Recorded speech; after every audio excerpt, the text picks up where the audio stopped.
Hello! Welcome to OJ Studios. Please enjoy this week's chapter of the article, by Olivia Julius.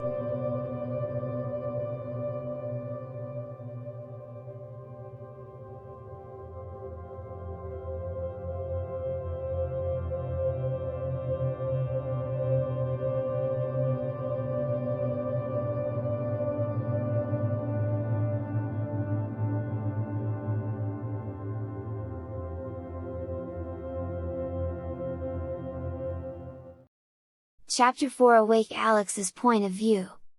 The potion that they used to put me under was powerful. Think about the deepest sleep that you have ever had and then time that by 1,000. I felt nothing as I slept, the outside world didn't matter to me, only the sleep did. I had worried that I would be able to feel the changes that my body was making. I could only wonder what weird feeling being to age by several years would feel like. Luckily, I didn't feel a thing. As suddenly as I felt the effects of the potion work on me, the potion started to wear off just as suddenly. Elizabeth told me the time between falling asleep and waking up was going to be about an hour, but to me it felt like just a few minutes. They can't be done now, could they? I slowly fell more and more into consciousness as I heard my sister Laura talking me out of the deep sleep. "Alex!" she whispered while I could feel her take my hand. "Hey Alex, it's time to get up!" I was now fully aware of where I was. I slowly opened my eyes and saw my Laura over me as she smiled a little. "That's it, Alex!" Laura said, "Welcome back!" I looked around the room and only saw Laura. I turned my head and saw that where Elizabeth was laying, she wasn't there anymore. "Where is everyone?" I asked. My voice was still a bit hoarse as I tried to talk. "Shh!" Laura said, putting one of her fingers in front of lips. "Elizabeth and Ethan are alright, they are just in the other room waiting for you." "So, am I a kid again?" I asked. I put my hands up in front of my face and I could see my arms were no longer covered in hair but instead were now smooth to the touch. "Yes, you two are kids," Laura confirmed. "I can't believe it!" I said excitedly. "I can't believe that actually worked!" "Look, Ethan, there's something you need to know before you celebrate too much." "What is there to know?" I asked. Before Laura could answer, I counted each finger on each of my hands. "See, I have 10 fingers!" I said, wiggling my fingers. I lifted my head to count my toes but stopped when I saw the long strands of hair come into my vision. I grabbed the hair and pulled lightly on them only to feel the hair's roots hang onto my scalp. Panicked, I looked over to Laura with panic. "That's what I need to talk to you about." "What is this?"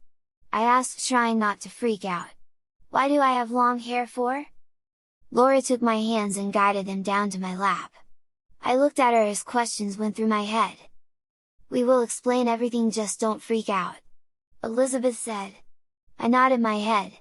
What else was I supposed to do? I watched as Laura looked over at the door and called for Elizabeth to come in. I relaxed a little. Having Elizabeth in here, even if she was now a little girl, would be more comforting to me. But I froze when a little boy walked in. He was wearing the shorts and t-shirt that I had picked out for my new form to be wearing. The boy was the same age as what my new form was supposed to be. "Hey Alex!" the boy said, coming around to the bed. He looked at me, and then when he saw I was having trouble putting the puzzle pieces together, he took my hand. "It's me, Elizabeth." My mouth dropped open as I looked at my changed girlfriend. According to our plan, she would become a girl named Kelsey and I would become this boy that I had named Cody after an old friend of mine. We had chosen to just keep our original genders because the article would in theory just work out better. With all the planning that we had done, I don't know why Elizabeth would have also become a boy. She had spent hours looking for the perfect outfit for her new kid body Kelsey. Then a thought horrified me. If who was in this boy's body was Elizabeth, and Elizabeth hadn't told me that she was going to be a boy this weekend instead, then that must mean... I got up, fighting both Laura and Elizabeth. As soon as I stood up, the shorts and boxers that I had been wearing as grown-up me, fell to the floor. I stepped out of them and using my now too big for me t-shirt as a makeshift dress, I walked over to a mirror and looked at my reflection. To my horror, I now know why Laura was the only one in the room to help me wake up. Now I know why Elizabeth is a boy now, and now I know why there is long strands of hair covering my face. I sucked in a deep breath. The nightmare scenario that I had talked about before with Ethan was coming true. There was no use in denying it. "I'm a girl," I whispered. "You are Kelsey," Laura added,